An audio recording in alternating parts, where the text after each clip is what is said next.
BBA, BCA, BCom computer కోర్సులో 100% placement లభించే ఏకైక డిగ్రీ కాలేజ్ కూకట్పల్లిలోని I3 డిగ్రీ కాలేజ్ 8367215215. నమస్తే, నేను Keshav. Welcome to Suman TV. ఆంధ్రప్రదేశ్లో హై వోల్టేజ్ యాక్షన్ సీక్వెన్స్ కనిపిస్తుంది. ఇంకా చెప్పాలంటే ఒకే ఒక్కడు సినిమాలో ఉన్నట్టుగా సీన్స్ అన్నీ చకచకా జరిగిపోతున్నాయి. అవన్నీ జరుగుతుంది ఎక్కడంటే డిప్యూటీ సీఎం క్యాంప్ ఆఫీస్లో. పవన్ కళ్యాణ్ బాధ్యతలు చేపట్టిన నాటి నుంచి ఒక్క క్షణం కూడా తీరిక లేదు. అధికారిక కార్యకలాపాలు ఒకవైపు, మరోవైపు అతిథుల ఆగమనంతో బిజీ. నిర్ణయాలు తీసుకునేటువంటి క్రమంలో ప్రజలకి చేరువలో ఉండాలంటే ఏం చేయాలి, దీని మీద కూడా ప్రత్యేక కసరత్తు చేస్తున్నారు deputy CM Pawan Kalyan. So అసలు పవన్ షెడ్యూల్ ప్రకారం చూస్తే ఆయన యాక్షన్ ప్లాన్ ఏ విధంగా ఉండబోతుంది, ఆల్రెడీ కీలకమైనటువంటి 3 శాఖలను నిర్వర్తిస్తున్నటువంటి పవన్ కళ్యాణ్ ఎలా ముందుకు వెళ్ళబోతున్నారు, ఈ అంశాలను విశ్లేషించేటువంటి ప్రయత్నం చేద్దాం. మనతో పాటు జనసేన పార్టీ అధికార ప్రతినిధి రాయపాటి అరుణ గారు ఉన్నారు. అరుణ గారు నమస్కారం. నమస్తే అండి. అరుణ గారు, వరుసగా అంటే బాధ్యతలు స్వీకరించిన తర్వాత ఎవరు ఊహించిన విధంగా పవన్ కళ్యాణ్ ఎప్పుడు చూసినా అదే కార్యదీక్షలో ఉంటున్నారు. పైగా ఆయన కోసం వస్తున్నటువంటి జనాన్ని, సామాన్య జనం దగ్గర నుంచి అతిరథ మహారథులైనటువంటి అతిథుల వరకు అందరినీ కూడా జాగ్రత్తగా రిసీవ్ చేసుకుని మాట్లాడుతున్నారు. ఏంటి ఇంత fast action plan? Already Janasena ముందుగానే ఇవన్నీ ఎక్స్పెక్ట్ చేసి రెడీగా పెట్టుకుందా, లేదా పవన్ కళ్యాణ్ ఒక యాక్షన్ ప్లాన్ తయారు చేసుకుని ఉన్నారా? సార్, నిజంగానే ప్రజాసేవ కోసం ఒక వ్యక్తి ప్రజల కోసమే రాజకీయాల్లోకి వస్తే, అతని చేతికి అధికారం వస్తే ఎంత అద్భుతాలు జరుగుతాయని చెప్పడానికి ఇది ఒక ఉదాహరణ. పవన్ కళ్యాణ్ గారు ఆయన 10 ఏళ్లుగా అధికారం లేకపోయినా సరే నిరంతరం ప్రజల గురించి ఆలోచించాడు, ప్రజల గురించే కష్టపడ్డాడు.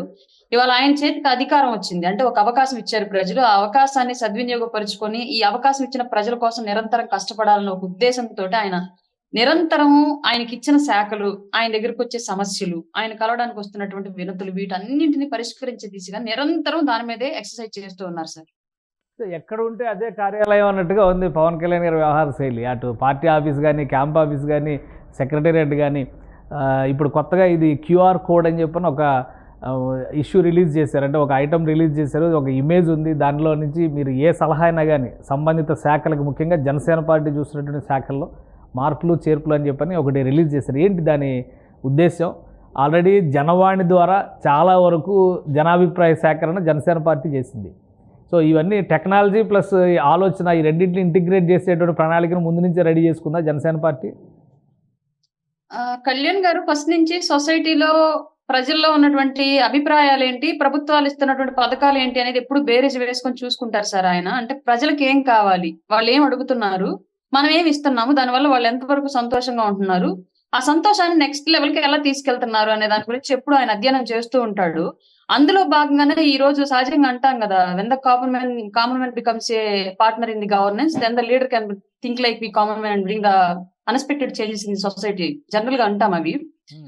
సామాన్యుడు ఎప్పుడైతే ప్రభుత్వంలో, పాలనలో భాగస్వామ్యం తీసుకుంటాడో అప్పుడు ఆటోమేటిక్ గా లీడర్ కూడా ఆ సామాన్యుడి స్థాయిలో ఆలోచించి అతనికి ఏం కావాలి అనేటువంటి చేంజెస్ ని తీసుకొస్తాడు సొసైటీలో.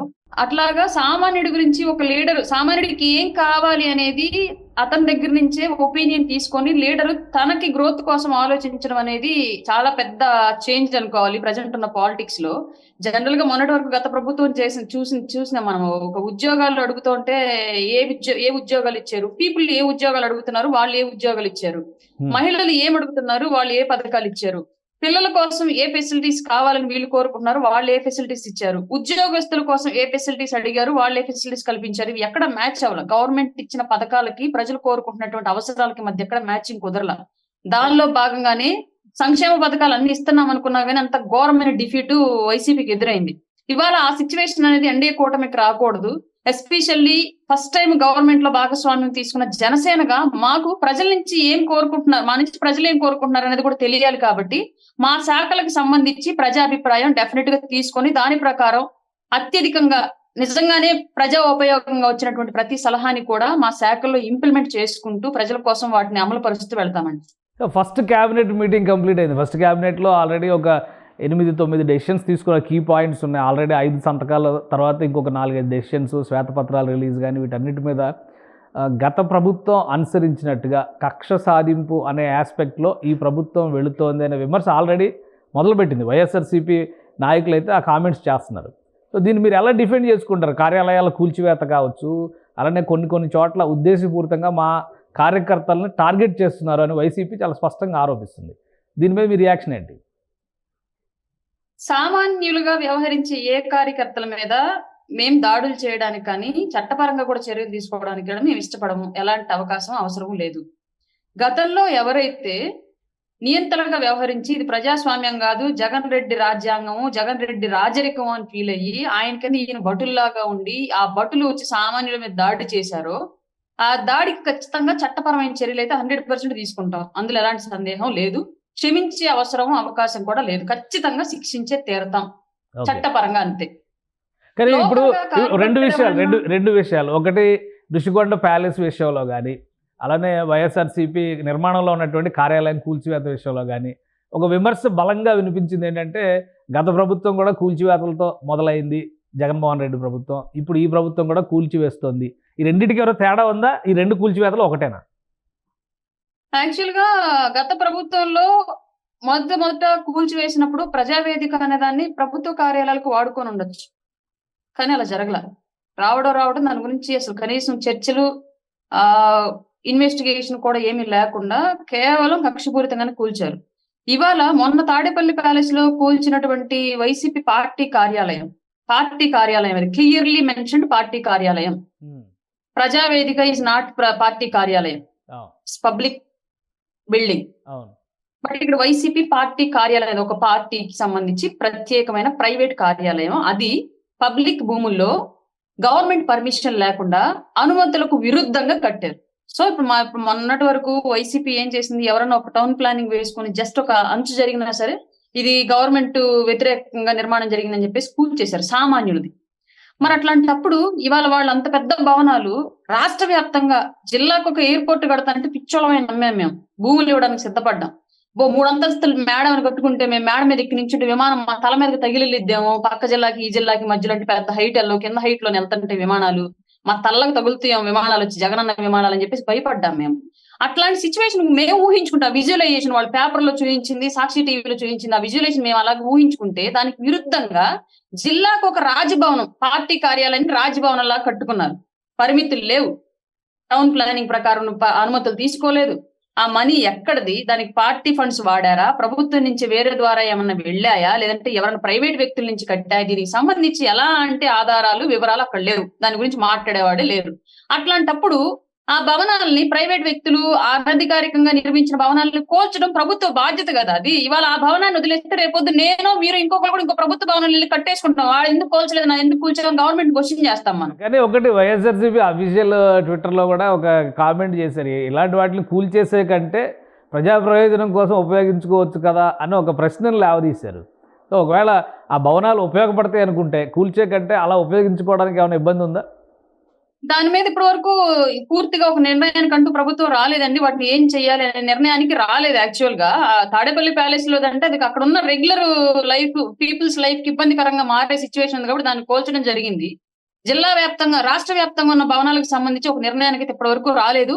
మేబీ అది ప్రభుత్వం వాడుకునే అవసరం ఉండి అక్కడ రెగ్యులర్ లైఫ్ లో అక్కడ పీపుల్ కానివ్వండి, లేదంటే మిగతా భూములు, టౌన్ ప్లానింగ్ వీటన్నిటికీ ఎలాంటి ఇబ్బంది లేకుండా అనుకుంటే మా నిర్ణయం కూడా అదే ఉంటుంది. అనవసరంగా ప్రభుత్వ ఆస్తుల్ని ధ్వంసం చేసే ఉద్దేశం మాకు కూడా ఉండదు కదా. డెఫినెట్ గా ప్రభుత్వ ఆస్తి కనుక అయితే ఇప్పుడు వైసీపీ ఇంకొక ఈ కామెంట్ మీరు పెట్టిన కామెంట్ కి ప్రభుత్వం కోసం వాడుకోవచ్చు కదా అని మీరు చెప్పిన కామెంట్ వాళ్ళని మళ్ళీ రిటర్న్ క్వశ్చన్ చేస్తున్నాం మేము. అది పార్టీ ఆస్త, ప్రజల ఆస్త? ఫస్ట్ దీనికి మాకు ఆన్సర్ కావాలి. ప్రజల ఆస్తి కనుక అయ్యుంటే ఎవరినడికి కట్టారు? రాష్ట్రంలో ఇన్ని సమస్యలు, అమరావతి పాడు పెట్టారు, పోలవరం పాడు పెట్టారు, రోడ్లు పాడు పెట్టారు, ప్రాజెక్టులు పాడు పెట్టారు, ఉద్యోగాలు ఇవ్వలేదు, ఇన్ని సమస్యలు ఇక్కడ పెట్టేసి రాజ్యభవనాలు లాంటి కోటల్ని ప్రజల కోసం పార్టీ కార్యాలయం పేరుతో నిర్మించమని మీకు ఎవడు చెప్పాడు? లేదు ప్రైవేట్ ఆస్త దాని ఓనర్ ఎవడో ఆడొచ్చి రాసిస్తే మేము ప్రభుత్వానికి వాడుకోవడానికి సిద్ధంగా ఉంటాం. వాళ్ళు పెట్టిన కామెంట్ లోని క్వశ్చన్ ఉంది, దానికి ఆన్సర్ చెప్తే మేము దానికి రెడీగా ఉంటాం. రైట్. ఈ శ్వేతపత్రాలు రిలీజ్ చేస్తా అంటారు కదా, ఈ అంశాలు అన్నిటిపైన కూడా అధ్యయనం ఉంటుందా? ప్రభుత్వం అన్ని శాఖలపైన ఒక 7 శ్వేతపత్రాలు రిలీజ్ చేస్తామని ఫస్ట్ క్యాబినెట్లోనే డెసిషన్ తీసుకున్నారు. సో ఇలాంటి అంశాలు అక్కడ ఋషికొండలో కట్టినటువంటి ప్రభుత్వ భవనాలకు సంబంధించిన అంశాలు ఇవి కూడా ఉంటాయా? డెఫినెట్ గా సార్, కొన్ని శాఖల మీద ఇప్పటి వరకు అయితే వచ్చిన దగ్గర నుంచి కసరత్తు చేస్తూనే ఉన్నారు. సివిల్ సప్లైస్ ఒకటి, అలాగే గ్రామీణ పంచాయతీరాజ్ శాఖ ఒకటి, విద్యాశాఖ ఒకటి, వీటన్నింటి మీద కూడా గత ప్రభుత్వం స్కాములు చేయడానికి అత్యధికంగా ఏ శాఖలను అయితే వాడుకుందో ఆ శాఖలన్నింటి మీద కూడా పూర్తిగా విచారణ అయితే జరుపుతున్నారు. గ్రౌండ్ నుంచి విచారణ జరుపుతున్నారు. డెఫినెట్ గా ఆ అంశాలన్నీ బయటకు వచ్చిన తర్వాత 100% గత ప్రభుత్వంలో జరిగినటువంటి అవినీతిని రూపాయి అణాతో సహా లెక్కలతో ప్రజల ముందు పెట్టి శ్వేతపత్రం అయితే రిలీజ్ చేయడం జరిగింది. ఖచ్చితంగా దానిలో బాధ్యులుగా ఉన్న వాళ్ళు ఎంత పెద్దవాళ్ళైనా సరే వాళ్ళని ఖచ్చితంగా దాంట్లో చట్టపరంగా శిక్షించడం అయితే జరిగింది. సో ఫస్ట్ క్యాబినెట్ కంప్లీట్ అయింది, ఫస్ట్ సెషన్ అసెంబ్లీ కంప్లీట్ అయింది. దీన్ని బట్టి ఒక ప్రతిపక్ష పాత్రలో వైసీపీ, కూటమిగా అధికార పార్టీగా మీరు ఉన్నటువంటి తీరు ఎలా ఎక్స్పెక్ట్ చేయొచ్చు రాబోయేటువంటి రోజుల్లో రాజకీయాలకు సంబంధించి ప్రజాక్షేమం విషయంలో ముఖ్యంగా? ఒక గవర్నమెంట్ కి వ్యతిరేక పార్టీ అంతే, కేవలం 11 సీట్లు మాత్రమే ఉన్నటువంటి గవర్నమెంట్ వ్యతిరేక పార్టీ. వాళ్ళకి సంబంధించి ప్రజలే వాళ్ళ పరిస్థితి ఏంటి అనేది ఆల్రెడీ డిసైడ్ చేసి పెట్టారు. ఇప్పుడు వాళ్ళ పని ఏంటి, వాళ్ళు జరిగిన తప్పు ఎక్కడ జరిగిందని తెలుసుకోవడం, ఆత్మవిమర్శ చేసుకోవడం చేయట్లా వాళ్ళ పార్టీల నాయకులు ఎవ్వరు కూడా. మనం పడ్డాము, పక్క వాళ్ళని కూడా పడేద్దాం, మనం లేచి నిలబడదాం అనే కాన్సెప్ట్ ఆలోచించట్లా వైసీపీ. మనం పడ్డాం, పక్క వాళ్ళని పడేద్దాం అన్న కాన్సెప్ట్ లో ఎంతసేపటికి బురద జల్లే పనిలోనే ఉంటుంది తప్ప అసలు ఈవీఎంలతో పడగొట్టేశారు అంటున్నారు కదా. ఈవీఎంలతో పడగొడితే ఆ ఈవీఎంలో 40% ఓట్లు కూడా పడవు కదా, ఏదో 10% 12% పరిమితం చేద్దాం కదా. పోనీ ఈవీఎంలు సహకరించారని చెప్పేసి చెప్పుకుంటున్నటువంటి మోడీ గారికి అక్కడ మా మద్దతు ఇవ్వాల్సిన పరిస్థితి ఏర్పడింది కదా. కాంగ్రెస్ కన్నా ఎంపీ స్థానాలు వచ్చినాయి కదా, వాళ్ళే మా మద్దతు కోరాల్సిన సిచ్యువేషన్ వచ్చింది. నిజంగానే ఈవీఎంలు ట్యాంపరింగ్ అవకాశం ఉంటే మోడీ గారే ఆ పని చేసుకుంటారు కదా. ఆయన అట్లాంటి అవకాశం లేకుండా మాకు అవకాశం ఇవ్వకుండా పిచ్చి మాటలు. ఇప్పుడు కూడా వైసీపీ ఆత్మ పరిశీలన చేసుకోవట్లేదు. మేము ఎందుకు ఓడిపోయాం, మా తప్పిదాలు ఎక్కడెక్కడ ఉన్నాయి, వాటిని ఎలా సవరించుకోవాలి, మళ్ళీ మేము తిరిగి లేచి ఎలా నిలబడాలి పార్టీని అమ్మేయక ముందే అనే ఆలోచన వైసీపీ నాయకత్వంలో ఎవరిలోనూ లేదు. ప్రజల్ని ఇప్పటికి కూడా ఓడిపోయిన తర్వాత కూడా ప్రజల్ని మోసగించే మాటలే మాట్లాడుతున్నారు. ఎందుకు బెంగళూరు కేంద్రంగా ఏదో డిస్కషన్ జరుగుతుంది, కాంగ్రెస్ పార్టీతో చర్చలు జరుగుతున్నాయని ఇవాళ ఉదయం నుంచి ఒక న్యూస్ వైరల్ అవుతుంది. ఏంటి దాని మీద మీ కామెంట్ ఏంటి? ఏం లేదండి, ఫస్ట్ నుంచి మేము చెప్తూనే ఉన్నాం, పిల్ల కాంగ్రెస్ వైసీపీ, తల్లి కాంగ్రెస్ ఆ కాంగ్రెస్. ఈ కాంగ్రెస్ ని తీసుకెళ్లి ఆ కాంగ్రెస్ లో ఇప్పుడు ఎన్నాళ్ళు ముసుకేసి నడిపారు. ఇప్పుడు ముసుగులు ప్రజలు తీసేశారు కాబట్టి కలిసిపోయే పనిలో ఉన్నారు ఓపెన్ గా. అంతే. ఇప్పుడు చెల్లి కాంగ్రెస్ అయింది కదా, ఇప్పుడు చెల్లి కాంగ్రెస్ అయింది కదా, మళ్ళీ అన్న కాంగ్రెస్ యాక్సెప్ట్ చేస్తారా? సమస్య అంతా అక్కడే. తల్లి కాంగ్రెస్ లో చెల్లి గారు వెళ్ళి చేరేటప్పటికి అన్నగారికి సమస్య వచ్చింది. ఇప్పుడు చెల్లి గారిని తీసి పక్కన పెడితే తల్లి గారు అన్నగారు కలిసిపోతారని చెప్పేసి ఒక టాక్ అయితే నడుస్తోంది. చూడాలి మరి, ఎక్కువ రోజులు పార్టీని అయితే నడపలేరు అంతవరకు కన్ఫామ్. ఇప్పుడున్న 11 మందిలో ఎంతమంది జంపింగ్ కొడతారో తెలియదు. ఆయనకు కూడా సిచ్యువేషన్ ఎట్లా ఉందంటే అట్లా ఉంది. ఆల్రెడీ కొంతమంది ఓడిపోయిన సభ్యుల్లో నుంచి కూడా పెద్ద పెద్ద నాయకులు బీజేపీలోకి వెళ్ళడానికి సిద్ధంగా ఉన్నారని చెప్పేసి వార్తలు నడుస్తున్నాయి. గ్రౌండ్ లో క్యాడర్ కూడా జగన్మోహన్ రెడ్డి గారు రుషికొండ ప్యాలెస్లు, పార్టీ కార్యాలయాలు చేసిన మోసాలన్నీ కూడా తెలుస్తున్నట్టు ఒక్కొక్కరుగా పార్టీని మారుతున్నారు. ఆ 40% ఓట్లు వేసిన వాళ్ళు కూడా కొద్ది రోజుల్లో వాళ్ళ మనస్తత్వాలను కూడా మార్చుకుని కూటమి వైపు వస్తారు కన్ఫామ్ గా. సో వైసీపీ పార్టీ అనతి కాలంలో కనుమరుగు కాబోతుంది ఆంధ్ర రాష్ట్రంలో. పేరు మార్చుకుని ఇంకొక పేరు పెట్టుకుని వచ్చిందో చూడాలి మరి. కానీ ఇప్పుడు కూటమిలో కీలక భాగస్వామిగా బీజేపీ ఉంది. టీడీపీ జనసేన కాదని బీజేపీలోకి వైసీపీ నాయకులందరూ వలస వెళ్ళేటువంటి ప్రయత్నాలు జరుగుతున్నాయి. మీరు కూడా అన్నారు బీజేపీతో టచ్లోకి వెళ్తున్నట్టుగా తెలుస్తుందని. నిజమేనా? ఇప్పుడు కూటమిగా మీరు కలిసి ఉన్నటువంటి సందర్భంలో ఓడిపోయిన ఎవరి మీద అయితే పోరాటం చేశారో మళ్ళీ ఆ పార్టీ నుంచి నాయకులందరూ బీజేపీని ఎందుకు టార్గెట్ చేసుకుంటున్నారు, బీజేపీలో ఎందుకు సేఫ్గా ఉండొచ్చు అనేటువంటి ఆలోచనకి వెళ్తున్నారు? ఒకవేళ వస్తే తీసుకునేటువంటి పరిస్థితి మీ కూటమికి ఉంటుందా? పార్టీ ఇండివిజువల్ గా తీసుకునే సభ్యులు అనేవాళ్ళు కూటమికి సంబంధం లేదు సార్. కూటమి అనేది గవర్నెన్స్ పరంగానే పార్టీలు ఎవరికి వాళ్ళకి ఇండివిజువల్. జనసేనలోకి ఎవరు రావాలనేది డిసైడ్ చేయాల్సింది పవన్ కళ్యాణ్ గారు, టీడీపీలోకి ఎవరు రావాలని డిసైడ్ చేయాల్సింది చంద్రబాబు నాయుడు గారు, అలాగే బీజేపీలోకి ఎవరు రావాలని డిసైడ్ చేయాల్సింది ఇక్కడ రాష్ట్ర నాయకత్వం, కేంద్ర నాయకత్వం, అంటే పార్టీలకు సంబంధించి.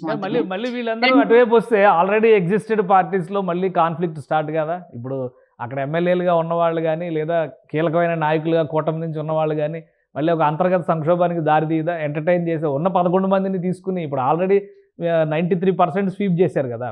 సో ఈ 11 మంది మళ్ళీ ఆ నలుగురు మీద ఆశపడేటువంటి పరిస్థితి బీజేపీకి అయినా కానీ కూటమిలో ఉన్నటువంటి పార్టీలకు కానీ ఉందా? వైసీపీలో గతంలో ఉన్న వాళ్ళల్లో 80 మందికి పైగా టీడీపీ నుంచి, కాంగ్రెస్ నుంచి, వివిధ పార్టీల నుంచి వెళ్ళిన వాళ్లే. సమస్య ఎక్కడన్నా వచ్చిందా? గవర్నమెంట్ ఫామ్ చేసుకున్నారు, 5 ఏళ్ళు రాష్ట్రాన్ని భ్రష్టు పట్టించారు, వెళ్ళిపోయారు. ఇవాళ బీజేపీలోకి వెళ్ళినా లేదంటే టీడీపీలోకి వెళ్ళినా వాళ్ళు అది వ్యక్తిగత అభిప్రాయం, మాకు సంబంధం లేదు, దానిలో ఎవరో మేము జడ్జి చేయడానికి సిద్ధంగా లేవు. ఫస్ట్ ఇది. రెండోది, ఏ పార్టీలోకి వచ్చినా వాళ్ళ వ్యక్తిగత స్వభావాన్ని పక్కన పెట్టేసి పార్టీ సిద్ధాంతాల ప్రకారం నడవాల్సిందే. టీడీపీలోకి వెళ్ళినా, జనసేనలోకి వచ్చినా, బీజేపీలోకి వచ్చినా. ఇంకోటి, రాజకీయాల్లో ఎప్పుడు ఏమైనా జరగచ్చు, సహజం. సగం మంది నాయకులు ఎప్పుడు అటు పార్టీ అటు పార్టీ మారుతూనే ఉంటారు. వాళ్ళే అధికారంలోకి వస్తూ ఉంటారు, వాళ్ళే పదవులు అనుభవిస్తుంటారు, వాళ్ళే చక్రం తిప్పుతూ ఉంటారు. ఇది సహజం. ప్రాంతీయ పార్టీలకు రాజకీయాలకు సంబంధించి ఇది ఎప్పటి నుంచో మనం చూసిందే, ఇక మీద కూడా చూడాల్సిందే. అందులో భాగంగానే రాజకీయంగా భవిష్యత్తు కావాలి అనుకున్నటువంటి వాళ్ళు కాంగ్రెస్ పార్టీలో ఉన్న వాళ్ళు ఇప్పుడు ఏదో ఒక పార్టీ పంచం చారటం సర్వసాధారణమైన విషయం. దాన్ని మేము ఎవరం వ్యతిరేకించేది లేదు. అలాగని ఇప్పుడు వైసీపీలో ఉన్నప్పుడు అరాచకాలు చేశారు కదా అని చెప్పేసి మా పార్టీలోకి వచ్చినప్పుడు కూడా అట్లాగే చేస్తారు అంటే సమస్య లేదు. ఇక్కడికి వస్తే మెడ మీద కత్తి ఉంటుంది, మేము చెప్పినట్టు వింటారా వినరా అన్న కాన్సెప్ట్ లో ఉంటుంది. సో దానికి సిద్ధపడే వాళ్ళే పార్టీలోకి వస్తారు. రైట్. పవన్ కళ్యాణ్ గారితో ఫిల్మ్ ఇండస్ట్రీ పెద్దలందరూ అంటే నిర్మాతలు ముఖ్యంగా సమావేశం అయ్యారు. ఇప్పటివరకు ఏపీలో ఫిల్మ్ ఇండస్ట్రీ అంటే ఒక వ్యతిరేక భావజాలం ఉండేది. దానికి కూడా ప్రధానమైన కారణం జనసేన అధినేత అనేటువంటి విమర్శ ఉండేది. ఇండస్ట్రీలోనే కొంతమంది కామెంట్స్ చేసినటువంటి పరిస్థితి. ఇప్పుడు ఇవన్నీ సమస్యపోతాయా? ఇండస్ట్రీకి సంబంధించి ఆంధ్రప్రదేశ్కి సంబంధించి షూటింగ్స్ జరగాలని ఆంధ్రప్రదేశ్ ప్రభుత్వం గతంలో విజ్ఞప్తి చేసింది.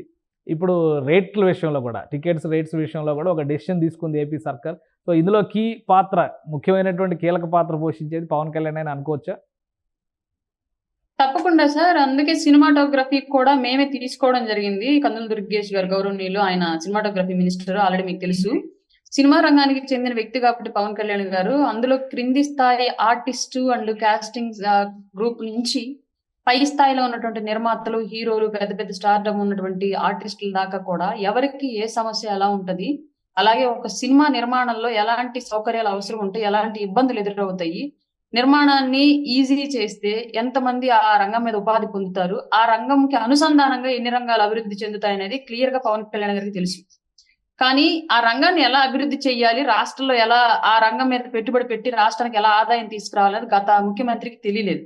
బట్ ఈ రోజు ఇప్పుడున్న నాయకత్వం అటు చంద్రబాబు నాయుడు గారు కానివ్వండి, పవన్ కళ్యాణ్ గారు కానివ్వండి, ఖచ్చితంగా ఆ రంగానికి సంబంధించి అవగాహన ఉన్నవాళ్ళు కాబట్టి డెఫినెట్ గా ఆ రంగాన్ని ఆంధ్రప్రదేశ్ లో ఎంకరేజ్ చేస్తారు. దానికి అనుసంధానంగా ఈ రాష్ట్రంలో ఫిల్మ్ ఇండస్ట్రీకి కూడా సపోర్ట్ ఇచ్చేలాగా, ఫిల్మ్ ఇండస్ట్రీ ద్వారా రాష్ట్రానికి కూడా ఆదాయం పెరిగేలాగా ప్రణాళికలు అయితే డెఫినెట్ గా తీసుకొస్తారు. ఇందులో ఎలాంటి సందేహం లేదు. ఇంకా టికెట్ల విషయానికి అంటారా, అది జనరల్ గానే ఎంటర్టైన్మెంట్ అనేది ఎవరు ఇష్టపడి వాళ్ళంతటి వాళ్ళు జేబులో డబ్బులు పెట్టి కొనుక్కొని వెళ్ళేది, ఎవరు బలవంతంగా పంపించేది కాదు. అలాగని ఎవరిది నెసెసరీ నీడ్ కాదు, తప్పనిసరి నిత్యావసరం కాదు. కాబట్టి టికెట్ల రేట్లు అనే దాని మీద పెద్ద బోతద్దల్లో పెట్టి చూడటం అనేది ఫూలిష్ థింగ్ నన్ను అడిగితే. నాకు ఇంట్రెస్ట్ ఉంటే ఈ రోజు 500 కాదు 2000 ఖర్చు పెట్టాను వెళ్తాను. నాకు ఇంట్రెస్ట్ లేకపోతే 10 రూపాయలు కూడా ఖర్చు పెట్టాను నేను ఆ విషయం మీద. నాకు నెసెసరీ కాదు. నేను లగ్జరీ ఆశించి వెళ్ళేటప్పుడు దానికి మళ్ళీ కట్టడేంటి, దాంట్లో మళ్ళీ రేషన్ ఏంటి. రైట్. సో ఇప్పుడు పవన్ కళ్యాణ్ చూస్తున్నటువంటి శాఖల్లో మరొక కీలక శాఖ అటవీ శాఖ. ఆయన ఆల్రెడీ ఎర్రచందనం విషయంలో ఒక స్టేట్మెంట్ ఇచ్చారు, నేపాల్ దాకా అక్రమ రవాణా జరుగుతుంది అని. ఆ అక్రమ రవాణాకి సహకరిస్తున్నటువంటి అధికారిని జిఐడికి ట్రాన్స్ఫర్ చేస్తూ గవర్నమెంట్ ఒక కీలకమైనటువంటి డెసిషన్ తీసుకుంది. అటవీ శాఖ విషయంలో పవన్ కళ్యాణ్ గారికి ఎటువంటి ప్రతికూల పరిస్థితులు లేదా ప్రతిబంధకాలు ఎదురయ్యేటువంటి పరిస్థితి ఉంది? దాన్ని ఏ విధంగా ఎదుర్కోవడానికి ప్రణాళిక సిద్ధం చేసుకున్నారు? అటవీ ఆల్రెడీ స్మగ్లింగ్ అనేది ఆల్మోస్ట్ వైసీపీని సగం గవర్నమెంట్ ని సగం పార్టీలో ఉన్నటువంటి ఆర్థిక సోర్సెస్ ని నడిపిన ఏకైక అంశం ఈ స్మగ్లింగ్. అందులో ఉన్న నాయకులు ఎక్కువ మంది చేసింది కూడా ఇట్లాంటిదే. చిత్తూరు జిల్లాకి వెళ్ళినా, కడప జిల్లాకి వెళ్ళినా, ఇటు విశాఖపట్నానికి వెళ్ళినా రకరకాల స్మగ్లింగ్స్ తోటే వాళ్ళ ఆర్థిక సోర్సెస్ అన్ని వనగూర్చుకున్నారు, నాయకులుగా శాసించారు. ఇప్పుడు ఆ సోర్సెస్ డెఫినెట్ గా ఆగిపోతాయి. ఎందుకంటే అక్కడ ఉంది పవన్ కళ్యాణ్ గారు. ఎలాంటి సమస్య ఎదురైనా డెఫినెట్ గా స్మగ్లింగ్ ఆపే తీరుతారు. దానికి సంబంధించి ఎదురయ్యే ప్రధానమైన సమస్య పోలీస్ యంత్రాంగాన్ని బెదిరించడం. నాకు తెలిసినంత వరకు ఎవరైతే అక్కడ కాపలాగా ఉండే వాళ్ళు ఉంటారో వాళ్ళ ద్వారా మావోయిస్టుల పేరుతోనో, లేదంటే అటవీలో ఉన్నటువంటి వీళ్ళకి సంబంధించిన మనుషులు రౌడీలను, గుండాలను ఆల్రెడీ పెంచుకున్నారు కాబట్టి వాళ్ళ ద్వారానో ఎదురయ్యేది. వాళ్ళకి తగిన భద్రత కల్పించటము. అట్లాగే అక్కడున్న వాళ్ళు ఎవరైనా సరే నిందితులుగా దొరికినప్పుడు వాళ్ళకి పునరావాసం ఏంటి అనేది, ఏ సోర్సెస్ లేకే వాళ్ళ ఆ మార్గాల వైపు వెళ్ళుంటారు డెఫినెట్ గా. ఇప్పుడు గంజాయి పండించే వాళ్ళైనా, కలప స్మగ్లింగ్ లో ఉండే వాళ్ళైనా, వాళ్ళకి ఆదాయ మార్గాలు లేక, గతి లేక ఆ రంగంలోకి దిగిన వాళ్ళు ఉంటారు. అట్లాంటి వాళ్ళందరికీ కూడా ఆదాయ మార్గాలు కల్పించి, ఒకవేళ శిక్ష పూర్తి చేసుకుని బయటకు వచ్చినప్పటికీ కూడా ఆదాయ మార్గాలు కల్పించి ఆ రంగం వైపు వాళ్ళు వెళ్లే అవసరం లేకుండా ప్రతికూల పరిస్థితులన్నింటినీ కూడా అనుకూలంగా మార్చుకొని డెఫినెట్ గా స్మగ్లింగ్ అనే దాన్ని అయితే 100% ఆపే తీరుతారు. అందులో ఎలాంటి సందేహం లేదు. ఎందుకంటే ఆయన ప్రకృతిని ఎంత ప్రేమిస్తాడో పవన్ కళ్యాణ్ గారు మాకు తెలుసు. ఇట్లాంటి విషయాల్లో యువత ఎంత తప్పుదారి పట్టి జీవితాలు నాశనం అవుతున్నాయి కూడా ఆయనకి తెలుసు. కాబట్టి ఈ రెండు అంశాలని సమన్వయం చేసుకుంటూ డెఫినెట్ గా ముందుకెళ్తారు. రైట్. థ్యాంక్ యూ అరుణ గారు, మీ అభిప్రాయాన్ని తెలియజేసినందుకు. ఇది ఆంధ్రప్రదేశ్లో కొత్త ప్రభుత్వం బాధ్యతలు తీసుకున్న తర్వాత జరుగుతున్నటువంటి పరిణామాలు ఖచ్చితంగా రాష్ట్రానికి ప్రయోజనం చేకూర్చేటువంటి అంశాలే అవుతాయని, అలానే రాజకీయంగా ప్రతిపక్ష పాత్ర పోషించాల్సినటువంటి వైఎస్ఆర్సీపీ రాబోయే రోజుల్లో కనుమరుగవుతుంది. దానికి స్వయంకృత అపరాధమే కారణమని రాయపాటి అరుణ విశ్లేషిస్తున్నారు. ఇది special discussion. Keep watching. Suman టీవీలో మీ పర్సనల్ అండ్ బిజినెస్ ప్రమోషన్స్ కోసం కింది నెంబర్కి కాంటాక్ట్ చేయండి.